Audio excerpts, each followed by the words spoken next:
दोस्तों ये कहानी है एक ऐसे 9 साल के बच्चे की जिसका बचपन किसी नर्क से कम नहीं था, लेकिन उस बच्चे ने हार नहीं मानी और पूरी दुनिया को अपने कदमों पर झुका दिया। चलिए देखते हैं कैसे। तो कहानी की शुरुआत सन 1172 से होती है, जहां हम अभी के नॉर्थ वेस्टर्न चाइना के इलाके को देखते हैं, जिसे उस समय टेंगुट किंगडम के नाम से जाना जाता था, जिसको टेंगुट राजवंश ही चलाता था। यहाँ पर कई सारे मंगोलियन ट्राइब्स के ग्रुप्स रहते थे, जिनके सरदार को खान कहा जाता था। इस ट्राइब्स के खानों की आपस में बहुत गहरी दुश्मनी होती थी, क्योंकि ये सभी लोग पावर में बने रहना चाहते थे, जिसके चलते इनके बीच अक्सर लड़ाइयां चलती ही रहती थी। इन लड़ाइयों में बहुत सारे लोग मारे जाते थे। मंगोलों की दुनिया में कोई नियम कानून नहीं थे, इसलिए इनको एक सुप्रीम खान की सख्त जरूरत थी, ताकि ये सभी लोग एकजुट होकर रह सकें। यहाँ से सीन शिफ्ट होता है और हम एक आदमी को देखते हैं जिसका नाम येसुई था, और ये चाइना के वेस्ट साइड से एक छोटा मोटा खान था। इस समय येसुई एक सफर पर निकला था। उसके साथ उसका 9 साल का बेटा तेमुजिन भी था। दरअसल येसुई अपने बेटे के लिए एक वाइफ ढूंढने के लिए निकला था। रात होने पर वो अपने दोस्त के ट्राइब पर आराम करने के लिए रुकते हैं। वहीं जब तेमुजिन अपने घोड़े के पास खड़ा होता है तो उसके पास एक छोटी लड़की आती है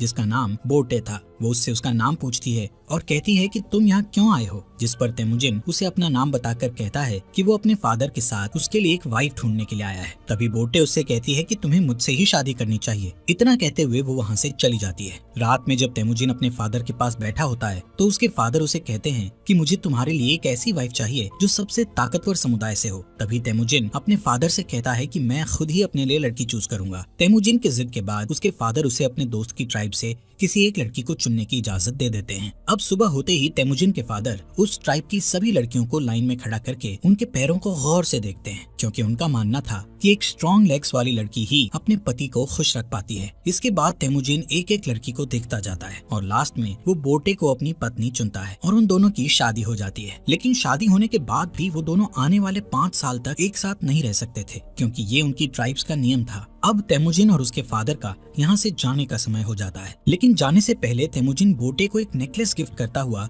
उसे कहता है कि वो उसके लिए जल्द ही वापस आएगा। यहाँ से येसुई तेमुजिन और अपने लोगों के साथ सफर पर निकल जाता है। कुछ दूर चलने के बाद वो लोग एक जगह पर आराम करने के लिए रुकते हैं। यहाँ पर वो सभी लोग काफी सतर्क थे, क्योंकि ठीक उनके सामने थोड़ी दूर एक और खान की ट्राइब के लोग बैठे थे। थोड़ी देर बाद उस खान का एक आदमी येसुई के लिए एक कटोरी में दूध लाता है, जिसका मतलब शांति का पैगाम था, और वो लोग समझौता करना चाहते थे। येसुई वो दूध की कटोरी ले लेता है और सामने बैठे खान के लिए भी अपनी तरफ से एक दूध की कटोरी भेजता है। येसुई के आदमी येसुई को खुद वो दूध पीने से पहले अपने किसी नौकर को पिलाने के लिए बोलते हैं, लेकिन येसुई उन्हें ऐसा करने से मना कर देता है, क्योंकि वो उस खान का विश्वास नहीं तोड़ना चाहता था और खुद ही वो दूध पी जाता है। दूसरी तरफ खान भी येसुई का भिजवाया हुआ दूध पी लेता है। थोड़ी देर बाद जब वो लोग अपना सफर फिर से जारी रखते हैं तो रास्ते में अचानक ही येसुई के सीने में बहुत तेज दर्द होने लगता है, जिससे वो अपने घोड़े से गिरकर मर जाता है। यहाँ हमें पता चलता है कि ये सब उस खान के दिए गए दूध के कारण हुआ था, क्योंकि खान ने उस दूध में जहर मिलाकर दिया था। तभी तेमुजिन अपने फादर के पास जाता है, लेकिन उसके साथ के सभी लोग उसे यहीं पर अकेला छोड़कर वहाँ से जाने की तैयारी करने लगते हैं, क्योंकि उनके बीच एक परंपरा थी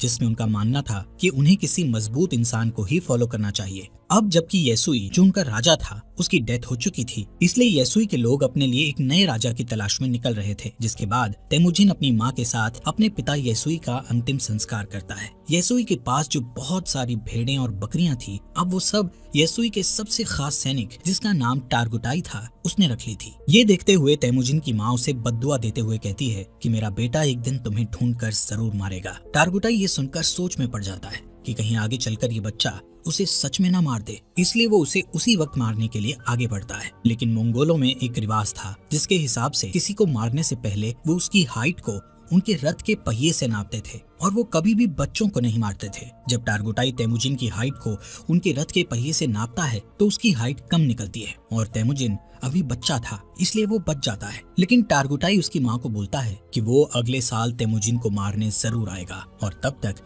उसकी हाइट और उम्र भी बढ़ चुकी होगी। कुछ महीनों बाद जब सर्दी आ जाती है तो तेमुजिन के पास छुपने के लिए कोई भी जगह नहीं थी। तभी उसे अपने फादर की बात याद आती है कि उन्होंने कहा था कि गॉड टेंगरी उनकी बुरे वक्त में मदद जरूर करेंगे। इसीलिए वो सीक्रेट माउंटेन की तरफ जाने लगता है, लेकिन रास्ते में अचानक उसका पैर बर्फ से जमी झील पर टिक जाता है और वो उस झील के अंदर ठंडे पानी में गिरकर डूबने लगता है। वो डूबकर मरने ही वाला था, लेकिन तभी वहाँ उसकी ही उम्र का एक लड़का जिसका नाम जमूखा था उसे झील से बाहर लाकर उसकी जान बचा लेता है। यहाँ पर जमुखा और उसका बड़ा भाई तेमुजिन को अपने साथ घर ले जाते हैं और उसे खाना खिलाते हैं। तेमुजिन उसकी जान बचाने के लिए उनका शुक्रिया अदा करता है। इसके बाद जमुखा और उसका भाई अपने अपने हाथ पर कट लगाकर अपना खून दूध में मिलाकर तेमुजिन को वो दूध पीने को कहते हैं। तेमुजिन वो दूध पी जाता है और अब वो 2 नहीं बल्कि 3 भाई बन गए थे। उन्होंने तेमुजिन को अपना भाई बना लिया था। अगली सुबह टारगुटाई अपने लोगों के साथ तेमुजिन को ढूंढता हुआ यहाँ आ जाता है ताकि वो तेमुजिन को जान से मार सके। टारगुटाई के लोग तेमुजिन को पकड़कर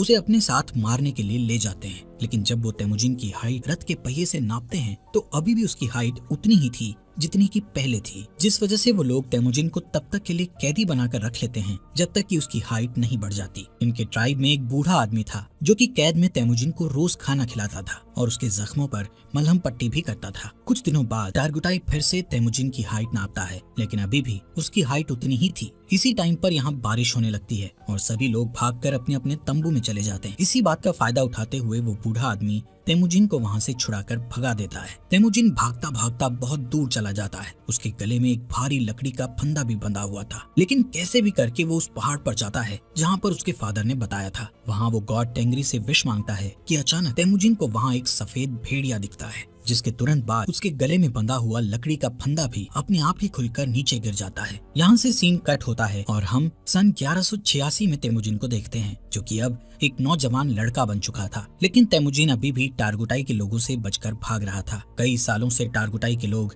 तेमुजिन को ढूंढ रहे थे और एक दिन वो तेमुजिन को ढूंढ ही लेते हैं और उसे पकड़कर फिर से कैदी बनाकर उसी लकड़ी के फंदे में रखते हैं जिसमें उसे बचपन में रखा गया था। अब क्योंकि तेमुजिन की हाइट और उम्र बढ़ चुकी थी, इसलिए उसके मरने के चांसेस बहुत ज्यादा थे। लेकिन टारगुटाई उसे जान से नहीं मारता क्योंकि वो उसे अपनी जान की भीख मांगते हुए देखना चाहता था। लेकिन तेमुजिन टारगुटाई से बोलता है कि मैं खुशी खुशी मर तो सकता हूँ, लेकिन तुम्हारे आगे अपनी जान की भीख कभी नहीं मांगूंगा। ये सुनकर टारगुटाई उसे टॉर्चर करना शुरू कर देता है और उसे कहता है कि अब मैं तुम्हें धीरे धीरे तड़पा तड़पा कर मारूंगा। यहाँ पर हम देखते हैं कि वो बूढ़ा आदमी अभी तक जिंदा था और वो फिर से तेमुजिन के पास जाकर उसे पानी पिलाता है। उसी दिन शाम को जब सभी लोग आपस में बिजी थे तो टारगुटाई तेमुजिन के पास अकेला उससे बात करने जाता है। इसी बात का फायदा उठाकर तेमुजिन उसी लकड़ी के फंदे से जिससे उसे बांधा गया था उससे टारगुटाई को मारकर वहाँ से भाग जाता है। अब टारगुटाई को मारकर वो खुद खान बनने के लिए तैयार था। अब यहाँ पर वो सबसे पहले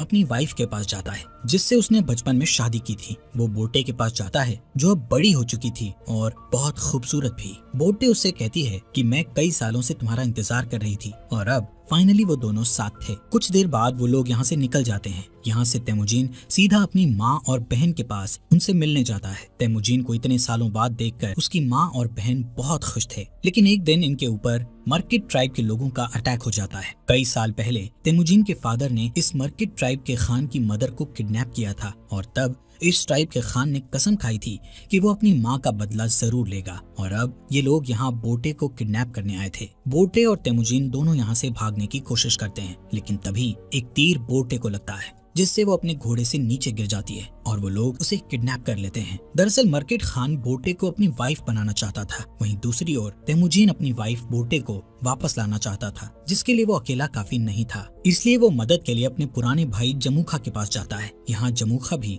एक ट्राइब का खान था जो कि बहुत पावरफुल ट्राइब थी। जमुखा तेमुजिन की मदद करने के लिए तैयार था, लेकिन लड़ाई के लिए वो तेमुजिन को 1 साल का इंतजार करने के लिए कहता है क्योंकि उसे बाकी ट्राइब्स पर अटैक करके उन्हें अपने अंडर लेना था। समय के साथ साथ 1 साल भी बीत जाता है और वो वक्त आ जाता है जब वो दोनों भाई मिलकर अपनी सेना लेकर मर्किट ट्राइब पर अटैक करते हैं। लड़ाई में वो सभी लोगों मर्किट ट्राइब के खान और उसकी सेना को मारकर उनका जरूरी सामान अपने साथ उठा लेते हैं। वहीं एक टेंट में बोटे बैठी थी जो कि प्रेग्नेंट थी। इसके बावजूद भी तेमुजिन उसे अपना लेता है। उसी रात ये लोग अपनी जीत का जश्न मनाते हैं और तेमुजिन के साथ और भी कई लोग जुड़ जाते हैं जो उसे वहाँ मिले सामान को सभी में बांटने के लिए कहते हैं, जिसमें से तेमुजिन सिर्फ 10% सामान ही अपने पास रखता है और बाकी 90% वहाँ के लोगों में बांट देता है। तेमुजिन उन मरे हुए लोगों के परिवारों को भी कुछ सामान देता है जिन्होंने लड़ाई में अपनी जान गंवाई थी। तभी यहाँ जमुखा के 2 लोग ये सब देखते हैं और तेमुजिन की ट्राइब के साथ जुड़ जाते हैं। अब क्योंकि मंगोल्स में शुरू से ही ये नियम था कि वो अपने खान को खुद ही चुन सकते थे, जिसमें जमुखा चाहकर भी कुछ नहीं कर सकता था। लेकिन ये देखकर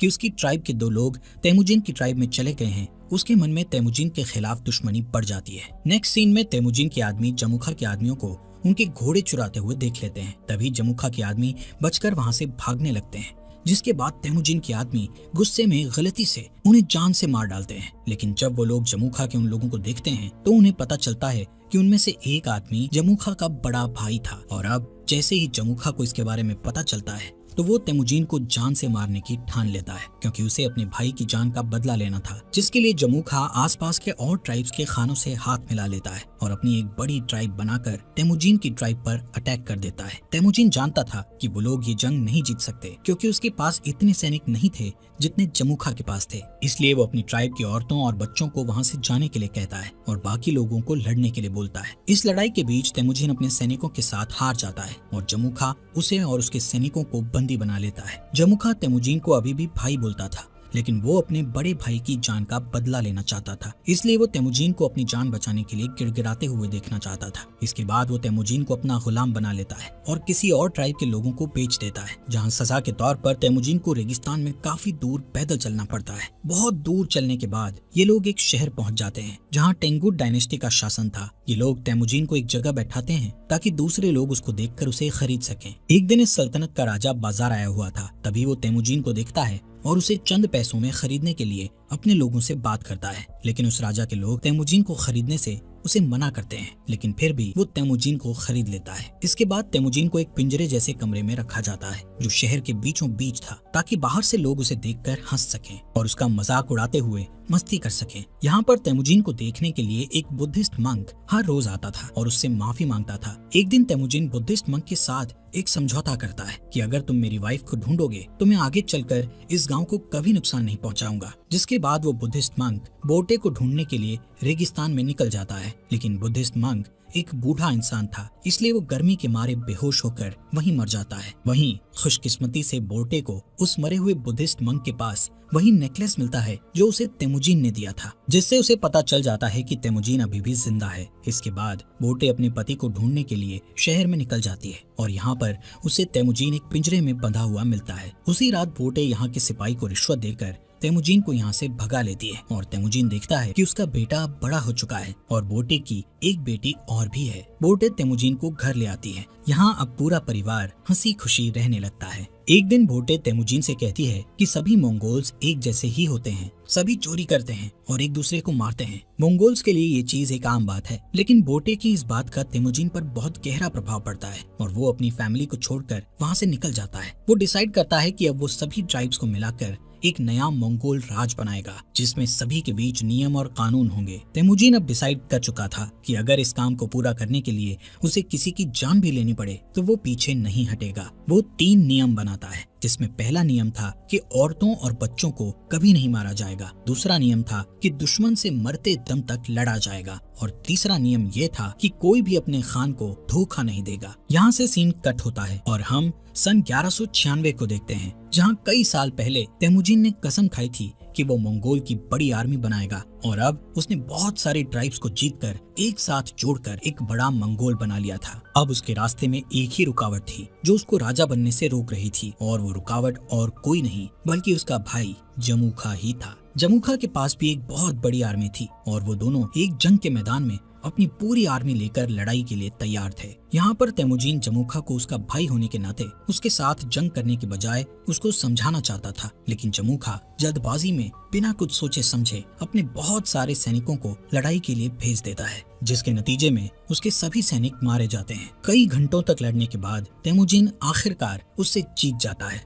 और जमुखा के साथ उसके कई सारे आदमियों को जिंदा कैद कर लेता है। तेमुजिन जमुखा के बचे हुए सिपाहियों को मारने के बजाय उन्हें अपनी आर्मी में शामिल कर लेता है। यहाँ पर तेमुजिन जमुखा की ट्राइब में उसी बूढ़े आदमी को देखता है जिसने तेमुजिन की मदद की थी। तेमुजिन उस बूढ़े आदमी को अपनी ट्राइब का एडवाइजर बना देता है। रात को तेमुजिन जमुखा के पास आकर बैठता है और उसे कहता है कि भाई, ये जो अपना अपना राज बड़ा करने का लालच है, ये आज उन्हें जिंदगी के ऐसे मोड़ पर ले आया है कि उन्हें अब एक दूसरे की जान लेनी पड़ रही है। जमुखा तेमुजिन से कहता है कि अगर मैं तुम्हारी जगह पर होता तो मैं अपने दुश्मन के सभी सिपाहियों को मार गिराता। दोस्तों, इस बात से हमें ये पता चलता है कि तेमुजिन और जमुखा की सोच कितनी अलग थी। इस बातचीत के बाद तेमुजीन अपने भाई जमुखा को माफ कर देता है और उसे यहाँ से जाने के लिए कहता है। इसके बाद हम बोर्टे को देखते हैं जो तेमुजीन के पास आई हुई थी। तेमुजीन बोर्टे और अपने बच्चों को देखकर बहुत खुश होता है। यहाँ से सीन शिफ्ट होता है और हम सन 1206 में तेमुजीन को देखते हैं जो इस समय सारे मंगोल्स का खान बन गया था, जिसका नाम गेंगीज खान पड़ गया था और उसे एक और नाम से भी जाना जाने लगा था जो कि था चंगेज खान। इसके बाद उसने पूरे के पूरे टेंगुट साम्राज्य का खात्मा कर दिया था और एक नए सिरे से साम्राज्य की स्थापना की। उसने मोनेस्ट्री शहर को उस मंक की आखिरी इच्छा समझकर छोड़ दिया, क्योंकि उस मंक ने तेमुजीन से कहा था कि अगर मैं तुम्हारी पत्नी को ढूंढकर तुम्हारे बारे में बता दूं तो तुम इस मोनेस्ट्री शहर को तबाह नहीं करोगे। और आगे चलकर ये मोनेस्ट्री शहर मंगोल साम्राज्य का फाउंडर बना, एक ऐसा साम्राज्य जो कि इतिहास के सबसे बड़े साम्राज्यों में से एक था।